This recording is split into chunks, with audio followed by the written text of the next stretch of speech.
kekuatan jam'iyah tanpa kepemimpinan, maka ada pengurus besar jam'iyah Nahdlatul Ulama, ada pengurus wilayah.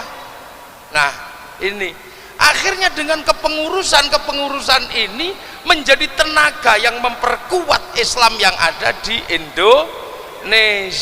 Belanda datang dilawan. Kenapa? Karena para wali meninggalkan wilayah Nusantara, ditinggali Islam, ditinggali wilayah. Belanda minta agar santri di sini belajar kepada Belanda, santri tidak mau.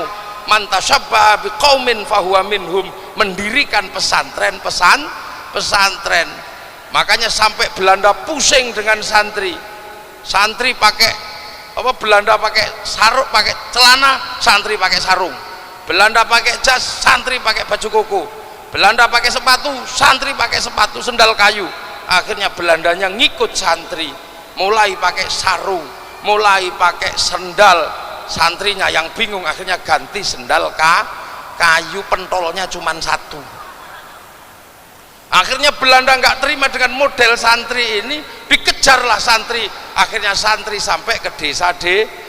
Itulah sebabnya kenapa santri jarang di kota, karena itu adalah resiko mempertahankan akidah ahli sunnah wal jamaah untuk melawan penjajah Belanda. Maka santri tidak pernah malu ketika ada di kampung. Itu resiko perjuangan melawan Belanda. Waktu itu Belanda mau datang lagi ke Indonesia, yang ngelawan siapa? Santri.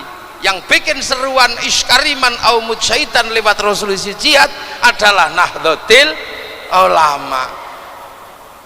65 mempertahankan bangsa ini dari kekuatan radikal kiri dan radikal kanan. 81 menerima asas tunggal Pancasila. Ini NU perjalanannya panjang. Untuk apa? Wala imarata illa bitaatin. Jadi kepemimpinan ini memang harus ada ketaatan. Cuman sekarang ini masalahnya, ketika di sini sudah jadi model keislaman ahli sunnah wal jamaah ala thoriqati Nahdlatul Ulama, yang di sana remuk, yang di Timur Tengah dulu di bawah lindungan Turki Utsmani remuk, sehingga sekarang di sana tidak ada perlindungan. Kenapa? Turki Utsmani sebagai sebuah daulah yang melingkupi seluruh kaum muslimin dikhianati sama Saudi, kianati sama Saud, sehingga jebollah kaum muslimin di Timur Tengah, runtuh semua karena dikhianati sama perjuangan Ibnu Saud. Dan oleh Ibnu Saud perjuangan mendirikan daulah itu diberikan kepada Amerika lewat Aramco, Arab American Corporation. Nah sekarang Amerika ngantem kaum muslimin, maka sekarang kemudian ada perlawanan. Di Mesir lahir Ikhwanul Muslimin, di Filistin lahir apa? Hizbut Tahrir, di Afghanistan lahir Taliban.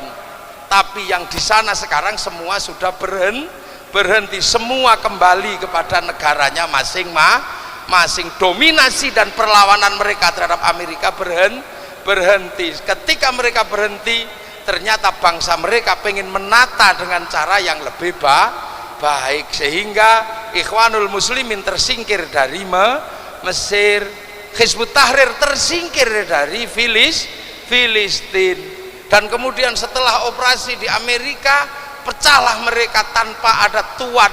Mereka menjadi orang-orang liar, lahir Al-Qaeda, lahir ISIS. Jadi di dunia sekarang ini banyak sekali jam'iyah yang tidak bertuan.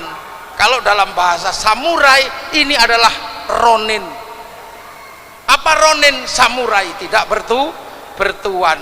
Dan sekarang mereka sedang mencari tuan. Mereka datang sebagian besar ke Indonesia. Di Indonesia tidak punya tempat, tapi pengen mendapatkan tempat, maka kemudian akan menghancurkan jam'iyah yang sudah ada. Inilah maka kemudian jam'iyah yang sudah ada bagaimana dihancurkan, bukan dari jam'iyahnya tapi dihancurkan dari ketaatannya kepada pemimpin. Maka saat inilah terjadi wala imarata illa bi taatin, diolo untuk apa? Menghancurkan kepemimpinan agar mereka bisa masuk dan menempati ruang baru, di mana ruang itu diharapkan tanpa pemimpin. Ini sekarang situasinya yang sedang terjadi. Maka sampean tidak usah kaget, mereka ini sedang datang ke negeri manapun.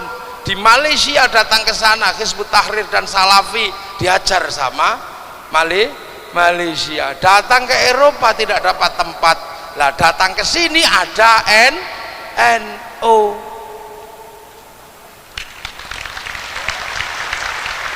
Datang ke sini ada NO. Ini yang kemudian membuat NO hajar dulu agar ada ruang kosong untuk membangun jam'iyah dan kepemimpinan baru.